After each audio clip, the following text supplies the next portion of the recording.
Cashflow Diary Podcast, episode 559. Welcome to yet another exciting episode of the CashFlow Diary Podcast, the podcast that teaches you insider tips, tactics, and strategies for creating leverage streams of cash flow into your life. Learn from top-performing entrepreneurs, business owners, investors, and thought leaders from across the globe as they share their secrets to success. Like what you learn on this and other CashFlow Diary podcast episodes? Go to learninvestingnow.com and sign up to receive powerful tips and information that will help you succeed as an entrepreneur and investor. Now, here's your host, investor, entrepreneur, business owner, educator, speaker, author, and master facilitator of Robert Kiyosaki's cash flow game, Jay Massey. Hey guys, hopefully you guys are there. Everybody is ready to go. We are, I think we're live. I think we've actually done it, where we've got all the right bells and whistles and things going at this exact moment. So hopefully everything is actually working properly. You should hear me.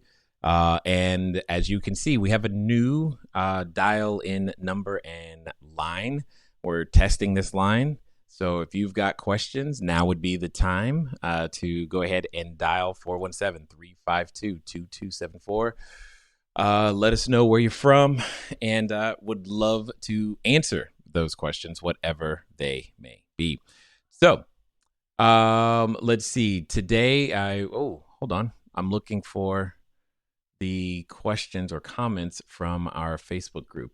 So for those of you who I've not met before, hi, my name is Jay, and what we're going to do is answer your questions. So at CashFlow Diary, we've been teaching individuals to do real estate and real estate related strategies for quite some time.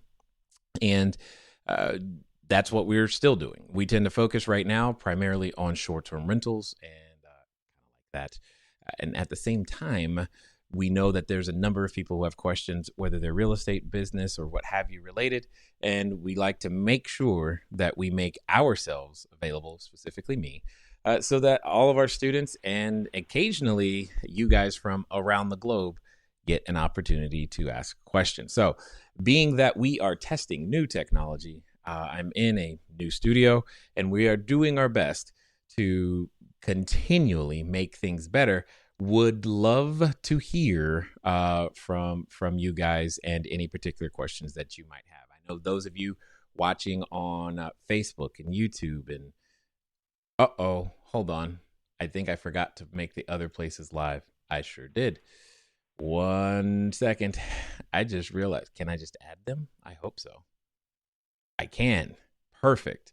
So I am turning on all the other places as we speak because I totally forgot. So now so hopefully those of you watching at various parts of there's now even more of you watching from many different places. Welcome, and we look forward to assisting you. Yes, it looks like we're at Periscope. We've got YouTube going. We got our Facebook page going. We have a number of locations going right now. So I see that people are beginning to dial in, which is great. And if you've got a question, you definitely want to be the person to go in there and so that when it comes time for us to get to the questions, you can get your shot. So I don't know how many calls we'll be able to take today, but we'll do our best. And for those of you in our Facebook group, of course, I haven't forgotten about you as well.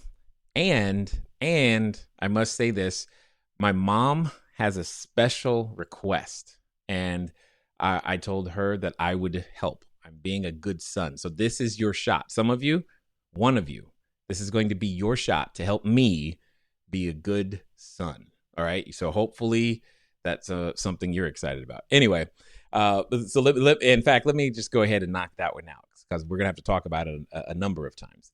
Is that my mom has a desire to go to Atlanta. She wants to go to Atlanta during Labor Day weekend, specifically August 30th through September 2nd. And she asked me, hey, son, do you know anybody that in that area? And I'm like, yes, I know a few people. And I was talking about you. Yes, you, the ones of you in Atlanta. So she wants to come out to Atlanta and she's never been. She wants to go, her and a couple of her friends, I believe it says 2, could have been 3, and wants to come out there. And I'm like, cool, let me see what I can do. Let me see if I can find someone who is operating a good short-term rental, and specifically, please be following the system. Oh, that would be so bad if you're not. And I'm looking for someone who wants to help my mom out. So for those of you in the Facebook group, you should see her tagged, so you're able to just contact her. If you're not in the Facebook group, that's fine. Just send us a message via our Facebook page over at CashFlowDiary with Jay Massey, or send in an email to info@cashflowdiary.com. Again, I would prefer it be one of our students because I know the quality and the system that you're going to provide because we taught it to you. So, that's all I'm going to say about that right now. My volume is low. You sound super low. I sound low. Do I still sound low? Everybody says I sound low. I don't know. Hold on. I am flipping on a different screen here. Okay. Hold on. All right. I think I'm talking into the correct microphone and I shouldn't sound low anymore. But if I do, let me know.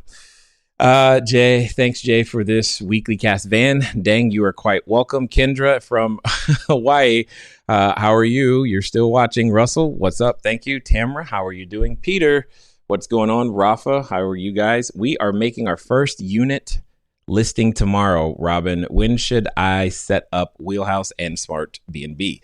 Robin, something like that. You guys want to do that now? I mean, if the first listing, all of that happens at the same time. So if you are ready to put your listing live and put it on, go ahead and get that done and make that happen. All right. So that's better. Thank you, Tamara. We're doing our best. And what's really cool, hopefully you guys are excited. I'm excited about this. Is the fact that I knew exactly what button to press now. So, previously it was, well, you just got to deal with it. Now I at least know what buttons to press. So I've had to learn lots of things. Anyway, let's go. We'll go to the line and get a couple of calls. And who is this? Let's see. Oh, how do you do this? Okay. Hello? Oh, hold on. I don't know what that means. All right. So now I'm learning how to work our call-in line. Give me a second. Okay. It says, okay, so this I should unmute. So let's do that. Hello, I believe this is Svetlana. Do I have that right? Yes. Hi, Jay. I'm on the line. How are you? Good. Have questions for you. Yes. During the question and answer session. Absolutely. Were you the same Svetlana I talked to on Saturday? Yes. Oh, okay. Awesome. Cool. Go ahead. Should I unmute myself or how to do it? Oh, no, you're live right now. You're live right now. Everybody can hear you. We're all good. How can I help? Can I ask you a question right away? Yes. Okay. Jay, what is the best way to attract guests who would stay 1 month or longer? Got it. So, great question. And this is a question that we get frequently, especially as ordinances change or things change for everybody. When it comes down to length of stay, being able to attract a person who wants to stay a certain length of time has a lot to do with A, what platform you're on, and B, your pricing pattern, specifically your pricing strategy. For example, the longer guests I have found in our research, we have found that longer guests tend to come from, honestly, we get more of them from other platforms other than Airbnb. So I would say the HomeAway as well as Booking.com. And you must also understand how each of those sites not only markets to their customer database, but how they display your listing. For example, as I've said before, Booking.com is a discount marketplace. And because they're a discount marketplace, they tend to focus on how much of a discount you're giving in terms of prioritizing where you are in their search engine. So if you're on an Airbnb, then you've got to be closer to the true rate, but still do the same kind of idea to where, say, you're pricing yourself 25%. Yeah, 25% more. So I'm making up numbers real fast, but let's pretend that you wanted $6,000 a month. That's what you actually wanted. I would take that number divided by 0.75, and then I would give a 20% discount or so, somewhere there, 22% discount on, say, an Airbnb. On a Booking.com, I would do that same thing, except I would probably divide by an even larger number, so maybe a 0.65 or a 0.68, and still give a 20, 21, 22% discount, again, for the monthly stay. Also, though, while you can do all of those things, the absolute, bar none, shut the door best way to get a 30-day reservation is going to be working with insurance companies. That's literally the best, because the insurance claims adjuster, most of the time it's usually the house is flooded, sometimes it's fire, but the homeowner is being displaced for some reason. And when it gets to that level, it's at least 30 days, often longer. Those are by far the best that's the best market to be in, and so that you can make that happen. Does that make sense? Yes, thank you, Jay. Would No you problem. recommend to use Craigslist for this purpose? Okay, if you're going to go down the Craigslist route, you're going to need to also then have more screening in place. But no, it's not. I have not recommended anyone try Craigslist for that purpose.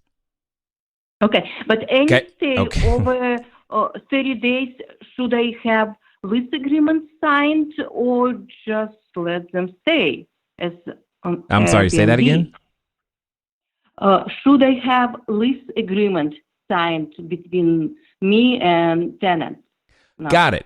And again, that's going to come down to how. All right. So one, always remember, the one thing I am not for anybody is ever their attorney. And there are times where it can make sense. It just also depends. For example, if I'm doing a direct contract with a corporation, I'm definitely going to make sure that the corporation is where I'm housing their employees or something of that nature. That can make a ton of sense.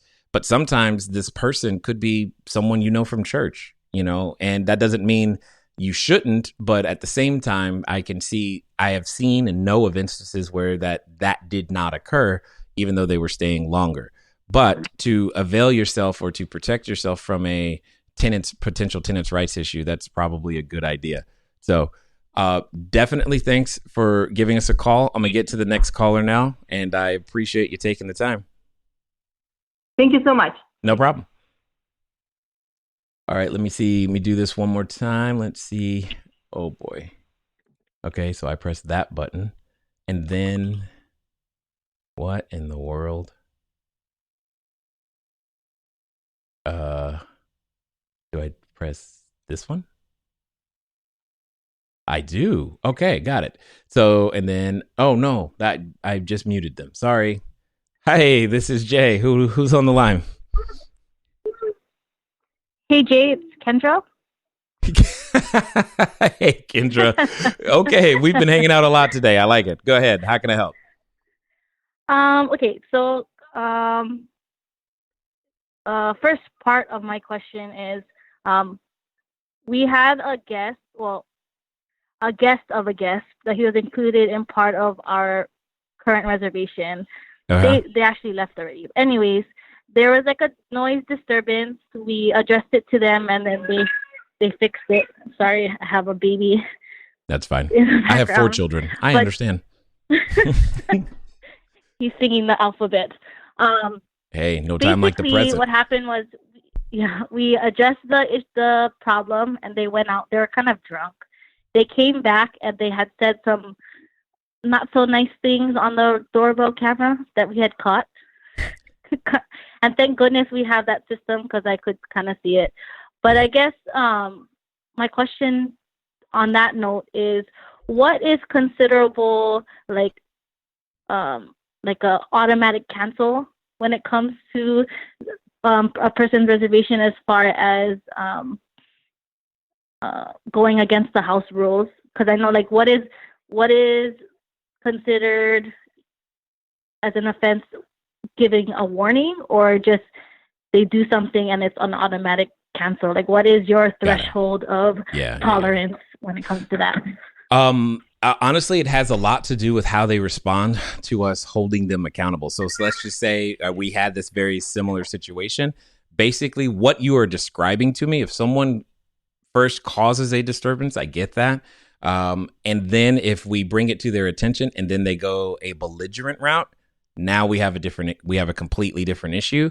And that is likely to get them closer, especially if you've got it on camera, which makes it really easy. Yeah. It now becomes this is subject to cancellation or immediate cancellation without the ability for any sort of a refund. However, inside of our house rules, there's one of the things that we do put in there. And again, if you just copied I know you're inside the student group, we have the house rules listed. If you just want to copy what I've got in there, it'll probably help you tremendously, because that pretty much outlines, because when you see the words at our discretion, that means either I'm going to charge you or we're going to warn you, or if we've already tried to charge you and you still kept doing it, you're now gone. That's really what it comes down to. Mm-hmm. It usually goes warning, fee, bye-bye. And sometimes people skip right over that.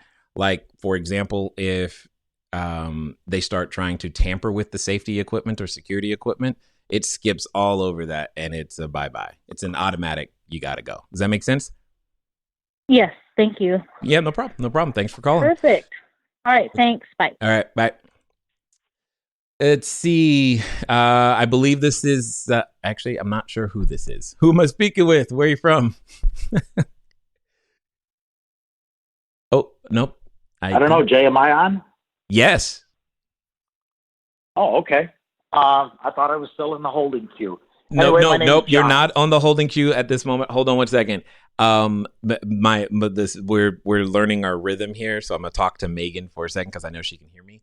Megan, there's a place for notes on each of them. If you can put the notes, don't put it in Slack. I can't. The problem is that I can't switch, even though I see that you're typing it. If you put the notes inside on the studio listing, it'll help me see it, like right above their name. There's a little thing towards the end. If you put the note there, yes, right there. There you go. Got it. Woohoo! Now I'm good. Thank you, Megan. Anyway, so Nevin, what you got? Actually, my name's John. You know what? She wrote that. She did. John, you are correct. We're having all kinds of fun. I had a nice conversation with her, so yeah, I'm sure she did write it. And she did. I'm looking at it. I'm like, I called him Nevin, and I'm reading John, and obviously the two are not even close to the same. But anyway, forgive me. New system. We're working it out, though. How can I help? Hey guys, thanks for listening as always, and I'm glad that you continue to support with each and every download and subscription and share. One of the things that I want to ask you, though, is where are you listening to me from right now? I know some of you, maybe you're on a treadmill, maybe you're washing dishes, maybe you're walking that dog, and some of you are actually in a vehicle driving right now. One of the fun things that you can do to get some of your time back is begin to living a car-free existence. But even then, it can be a little complicated. So one of the things that I want you to do is I want you to go over to Zipcar. Go to joinzipcar.com/CashFlowDiary. It's a way that I am able to still go get a car just for a few hours, very, very simply, so that if I have a lot of errands to run and sheets to drop off and running to the short-term rentals, or if I just want to go for a long trip up to LA and back, etc., I can rent a car for a very, very short period of time. And the cool part is I don't even have to pay for any gas. Again, go to joinzipcar.com/CashFlowDiary. Well, Jay, first time calling you, so this is a new experience for me too. I'm new to the short-term rental program, but Okay. I've had many years experience in fix and flip and long-term rentals. Okay. We're outside of Chicago, and we just ran into an opportunity where there's a gentleman that's wanting to lease out a fourplex to us, and Okay. the units are 2 units are 4-bedroom, 2 units are 3-bedroom. He's had a lot of success in short-term rentals in New York, and he wanted to do some work in Chicago, so he bought a few buildings, and I think he's having some management problems, but he's renting the units out right now as individual bedroom hostels. He's got queen beds in all the units. Oh, okay. And I got it. he'd really like to be able to rent the entire four, but I'm not really comfortable with hostels with the one. There's no market for 4-bedroom or 3-bedroom in that area. It would be a hard one to short-term rental. So the only way that he's looking at it also is rooms for rent. Now, Understood. there's some pluses and minuses, but I want to get your feedback on this because I'm not convinced about hostels.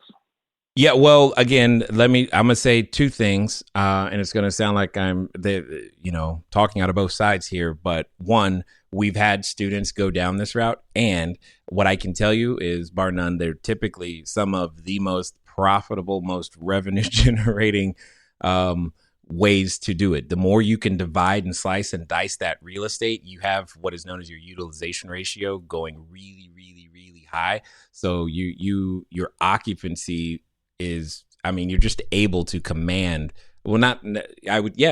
such high revenue. However, here's the double-edged sword to it. It requires significantly more on-site management and significantly more services. For example, cleaning is not the same, and the common area spaces, so the common kitchens and the bathrooms, is not the same. And managing that process, and again, that does not to say it can't be done, but in order to do it well, and if you've never done it, I'm going to say it's at least a 3, if not 4-month process for you to get used to the rhythm of how it's done. And probably the reports that I've heard from our students who have gone down this road, pricing and competition is cutthroat there, because they are already selling, the rooms at 20 and 30 and at most $40 a night. And yeah, so pricing is, which then, has you have some challenges with being able to screen properly, right, at certain price levels. And then you also have the issue of are you able to take walk-ins? Because that's one of the ways that you're going to be able to get the occupancy and revenue that's necessary. I say all that to say you would need someone who's willing to physically be on site almost 24/7 with the number of bedrooms or number of beds that you're talking about at this moment. That's what I'm hearing. And there's usually, and again, I know for about DC, but I'm not sure about Chicago, but I can only imagine it would be the same. There's usually a completely separate license required for that, but I'm going to assume that the guy already knows that part, so that's probably not something he's concerned about. Does that make sense? Yeah, he's worked a couple of back doors to be able to get the licensing up and running for himself. Sure. His rate is extremely good, but his occupancy he's not showing me other than what I'm seeing on Airbnb. That he's charging $100 a room. $100 a room or $100 a bed, because those are two different things. I just want to be clear. Well, they're the same there because he's only got queen beds in every room.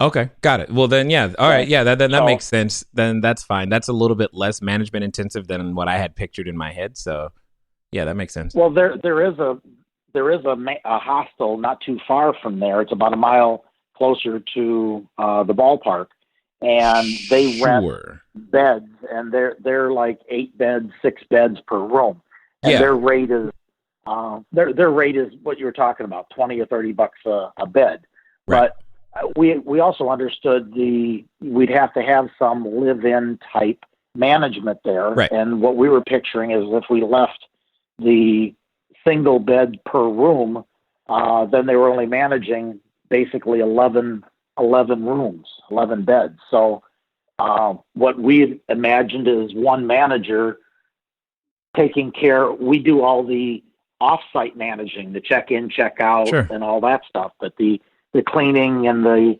interaction with the people and entertainment director kind of a thing would all be in-house. Now, does that make sense? One person could actually do that, because that was a question Just in our gonna mind. what the Where we go really shopping for hostel. Yeah, the big issue here is going to come down to the floor plan and actually how that floorplex is divided more than anything. And unfortunately, obviously, I don't have access to it. But my suspicion is you're going to be fine. But again, I don't know. Because see, in your best case scenarios, what happens is that you have your central meeting areas surrounded by all of the bedrooms. And if that's in general what you have, then you should be fine. But if there are doors separating actual physical units, which is what I would suspect the fourplex to look like, then maybe not. Right. Maybe not so much. So Well, it's got the fourplex is built just like a 4-unit apartment building. You've got yeah, exactly. So that's a where kitchen, I'm a leaning living room, towards. and 4 bedrooms. So That's where I'm leaning towards. Yeah, You actually may not need as much on-site management as much as you will need access control. So in terms of locking each individual door, making sure that's remotely done, and inside of if you have any sort of common internal hallways, that's where you would handle any sort of laundry issues, because that's the other thing I could see that could be an issue. So each unit would have its own kitchen. Each unit should have its own bathroom. And if it's I can imagine that wouldn't be overly difficult to deal with, although you probably still would need cleaning every day or every other day at the longest. But yeah, I think that could work out. That could totally work out. where do we go? Where do we shop around for staffing for hostel? Yeah, that's the hard part. Facebook groups, but that's the hard part. I don't know where to look. Yep. That makes Okay. two of us, because all of the students that have ever done it, Okay. every time they've tried to go find it, what ended up happening is that someone who ended up staying there used to run one or offered to help or something of that nature, and that's how they ended up with them. There was no like resume process or something like to find that person. That's a good question, my friend, and unfortunately, John, I can't help you on that one. Okay. Cool. Yeah, there's a lot of different hostel management sites, but they're all for Europe and Central Asia and things like that, but nothing here for the Midwest. So I didn't know if I was missing something or if I was on kind of uncharted territories. Yeah. Nope. Makes no sense. It makes sense. Makes perfect sense. So, thanks for giving us a call, though. Let us know how it goes. I will. Thank you very much for taking No problem. Talk to you later.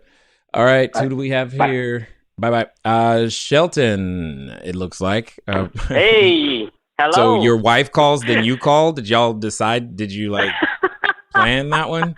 Oh, no. I'm just bored at work, so I'm like, oh, man, I need something to do. I'm going to call Jay and talk story with Jay. Sure. How can I help? So my question is about damage waiver fees. Okay. So first one would be for us, a 30-day market. If we just stick with our damage waiver would be $59, or it could be 30 days or 60 days. I would put it closer to $250. I would actually increase that to close to maybe even as much as $300. Actually, because the entire intent behind the damage fee waiver. So let's pretend if you were at $59 and you were in a traditional market, you have the ability to, in theory, get 5, if not 6 reservations, which would give you somewhere close to $300, if not $360 or so, depending on what split of your reservations are coming from a home away versus a Airbnb. And because of that, so because of that, then basically what I would consider is making up for that potential lost revenue if I was in a 30-day market with a $250 or $350 damage fee waiver. Damn it. Oh, okay. And then, so on Airbnb, there's nothing we can do for that then. There's no damage waiver. There's nothing alternate. The problem, route. you could, but what happens is that when you go through the process with Airbnb, as they get to the checkout, it gets added to the cleaning fee. So it's not a separate line item. So on all the other platforms, you can make it a separate line item. So it's really clear what that is and that it is specifically not the cleaning fee. And the challenge is because what happens is that by the time they get to the checkout, what you'll get messages saying, why is your cleaning fee $500? That makes no sense. You know what I'm saying? Got it. Okay. Yep. Got it. So that's the challenge there. Right on. Thanks. No problem. Right on. Thank you, Jay. Yep. Okay. You're welcome. Bye. Awesome, guys. I'm pretty excited at like how this is working. We're figuring out our systems today. Let me get over to the Facebook group because I see I see people asking questions there too. And Darius, you got some that's interesting. I'm glad that you did catch us live today. I am definitely glad that you caught us live. So this is good. Let's see who we got. Russell, Robin, better, freezing. Daryl. Now that Airbnb is currently favoring, I I haven't forgotten, Megan. I know. Now that Airbnb is currently favoring businesses as hosts versus individuals, for those of us who have multiple hosts account, would you recommend that as we rearrange our inventory based upon data, not guessing, should we add all new leases to the primary hosting account or still keep units diversified on accounts? I have started putting all of mine on one, Ladero. That's the best. I haven't heard anything negative to that situation, but that's where it's going. Second question. When you have your team document income from resolution claims, do you find value in having them add the unit to the spreadsheet in which the claim was submitted? Yes, because if there's a particular unit that keeps having a very type of issue, maybe we're pricing that unit wrong and it keeps attracting the wrong thing. Third question. When taking screenshots of nearby locations on Google Maps, do you do the driving distance or the walking distance depending on a certain walking distance time? I will often do driving distance because I'm usually using that for trying to show Uber, and Uber is a walking thing. Okay, Ladero, last question. Corporate rental specific websites. Are there any that you have tried that work well? We've looked at CHPA and corporate housing by owner.com. Yeah. And the answer is no. I believe if I had tried something that worked, I would have shared it with you, my friend. That's how we roll. If you've got a question, do me a favor, call in 417-352-2274. Would love to talk to you. We have Nevin from Minnesota. How are you? Yep. How are you doing, sir? Doing good, Jay. How are you doing? I am learning how to do all this technology stuff, so we're having fun. Okay, that's great. So, Jay, I started my short-term rental unit in the month of April. Yes. And so far, the booking has been good.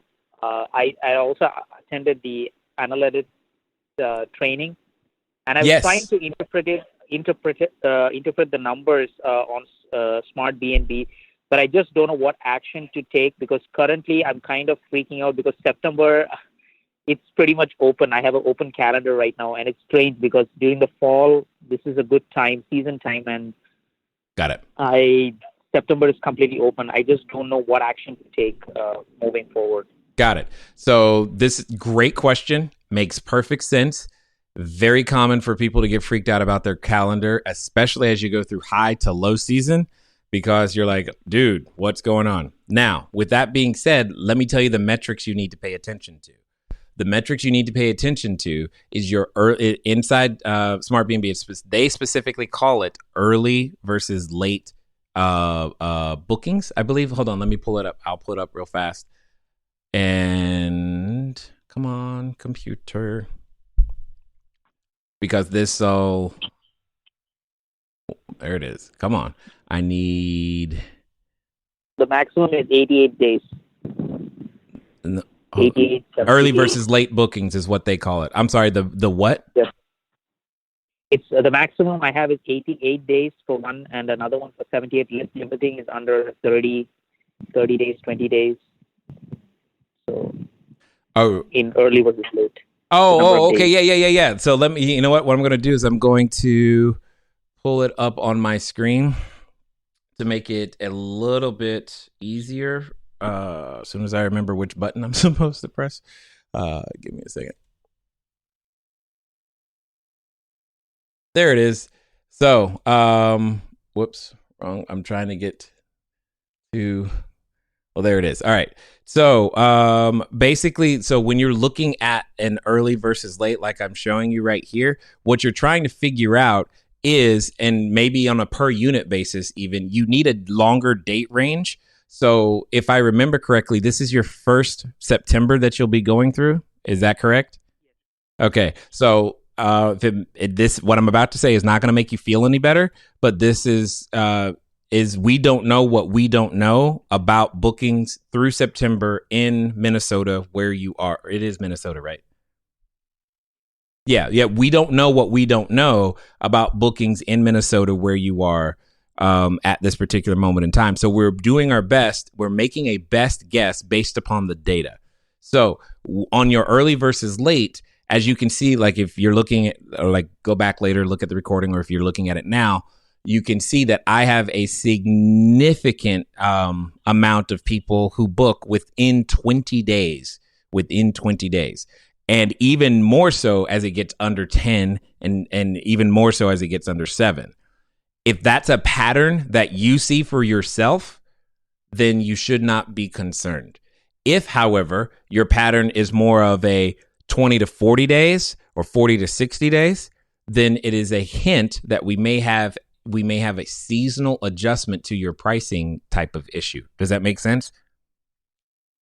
So, and that's how you'll be able to tell with data, because you'll have collected data that can give you an understanding that, oh, what's going on is that the booking lead time is because the booking lead time is so much further in advance. And if my calendar is still vacant more than 20, 30, 40 days out, I need to actually adjust something. And what I most likely need to adjust, the most likely thing that you need to adjust is what I call your discount curve.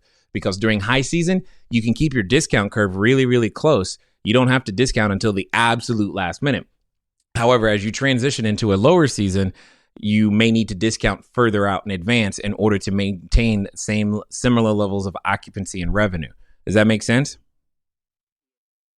That's what that is like the first thing that I would be focused on 100%, because that my suspicion is that's where the issue is. But I just don't know what I don't know, because we can't compare same store sales. Remember, I don't know what Minnesota in that particular house or apartment looks like compared to last. So basically this September is really going to be your baseline so that you have an idea of how to prepare and what to expect. Does that make sense? Yes, absolutely. And it's scary to go through that baseline, but here's the good news is you're not going through it by yourself. There's a lot of us here, and we're here to support you as best we can. Okay. And my second question is, go for it. The additional things that we provide are guest value. Like, for example, we provide, because it's a 2-bedroom, we provide additional parking, early check-in. We provide those facilities for a fee, of course. But you were talking about internet, boost. We specific time we say, and then we ask them to pay extra for a higher speed internet. Currently, I'm connected with Brandon's modem. Yes. Is he the one that provides that? He is. Yes, he is the one that is providing the current version that we're using. As I've always said, I'm always testing something. Stay tuned. I'm not done testing it. So that's why you haven't heard me say anything else about it. But yes, what Brandon has provided is exactly what I'm referring to when I say that. And I'm always trying to make things another level better because, more revenue. Duh. Does that make sense? Okay. Yep, absolutely. Okay, got it. Thank you. No problem. Talk to you soon. All right. Looks like we have a couple of more questions, this time from Facebook. We have, who is this? This is Chris is asking, hey, Jay, how important is it to have central air? Interesting. I understand that it can help with energy costs, but does not having it affect revenue significantly in your experience? Got it. Okay, so remember, Chris, one, you're in Houston, bro. It's kind of like, humid. So you might want to, I don't know, consider. All right. And it's not like you're saying not having central air. And that's really what I want to make sure that we're being distinct about. If you're saying I'm going to have no AC whatsoever, that's one thing. If you're just saying I'm going to have, I'm just going to have window units, that's something completely different. So long as you have some sort of air conditioning, I'm fine. I don't think you're going to have an issue as long as you have some sort of air conditioning. If you have no air conditioning, that just screams problem. Because remember, you're a review-driven business, and as soon as one person sweats all night, that's not going to go good. So, and you can use evaporative coolers, of course, to help, but I would, especially in a market like Houston, I would be afraid, like very afraid. Now, if the building doesn't currently have AC at all, ask the landlord to put it there. Like straight up, dude. There's nothing wrong with that either. So hopefully that makes some sense. Because I ain't coming to Houston with no AC. That's all I'm going to say. That ain't happening. Anyway, if you've got a question, hit us up, 417-352-2274. I'm enjoying using the new toys that we've got. I'm going back over to our Facebook group with our members here, getting some more of their questions. Rafa, hey, Jay, when people smoke inside, does Vivint carbon monoxide go off? It can and usually does. I just had the fire department show up to a unit because their fire alarm went off due to high levels of carbon monoxide. Guests said they're cooking, but I've never had the carbon monoxide go off instead of the smoke alarm because of cooking. Correct. That's all I'm going to say. And in Rafa, again, if you're labeling your devices, because see here one of the things I hope you did inside of a 2-bedroom or 1-bedroom even. I will label the COs so that I can tell, was it the CO in the kitchen or in the living area, or was it the CO in the bedroom? Because those are two completely different situations. So if it's the CO in the bedroom, come on, man. You weren't cooking in the bedroom. You know what I'm saying? So hopefully that'll help you as well. Hey, Luana, Kendall Stock, what is going on? How are you doing? Steve, how are you? Zach, what's going on? Crystal, Harold, what's up, dude? If you guys got a question, call in 417-352-2274. And I see, look at this. Davy June decides to ask a question today. He is asking, hey, Jay, have you gone over yet what you will be doing with your LA listings after November 1st? I haven't. I'm assuming I think I know what you're talking about. I think what you're asking really is because of the enforcement of the ordinances in LA. I think that's what you're referring to. And I will say this. I will say it a couple of ways. In essence, not much is changing, okay, because we are constantly working at getting direct bookings from, as I've mentioned, insurance, and making sure that our networking is such that we have the ability to keep units filled. Also, I've done a lot of demographic research, and depending on your location, I think I'm not expecting it to be too challenging for certain locations to still be able to obtain enough business at the 30-day mark. I mean, just go and look at, what is their name? Oakwood. Go look at any of the Oakwood buildings. They actually have buildings that they own in the LA area. Go look at any of the Oakwood buildings. Look at their occupancy and availability, and I think you'll understand what I'm referring to. So hopefully that answers your question there, Davey. But if any one of you guys have a final question, feel free to go ahead and dial in. Oh, you know what? I didn't even check. Do we have any? Okay, no one's there. Perfect. All right. Call in 417-352-2274. As I said earlier, for those of you who got here late, my mom has a special request, and I'm hoping you are willing to help. Specifically, I'm calling out to the students because I know the system that you're running, and it'll be great. But she wants to come to Atlanta. So I'm hoping one of you is willing and able to work with my mom so she can have her first trip to Atlanta. Her and a couple of friends want to come out there for Labor Day weekend. So that's the 30th through the 2nd, I believe. And she's never been. So obviously, you know, you got to take her to Gladys Knights. All right. So don't even play about that. And the more food places, the better, you know, but let her find out what the ATL is all about. So if that's you and you're in one of the student groups, then please, you can, she's tagged, she's actually in the group.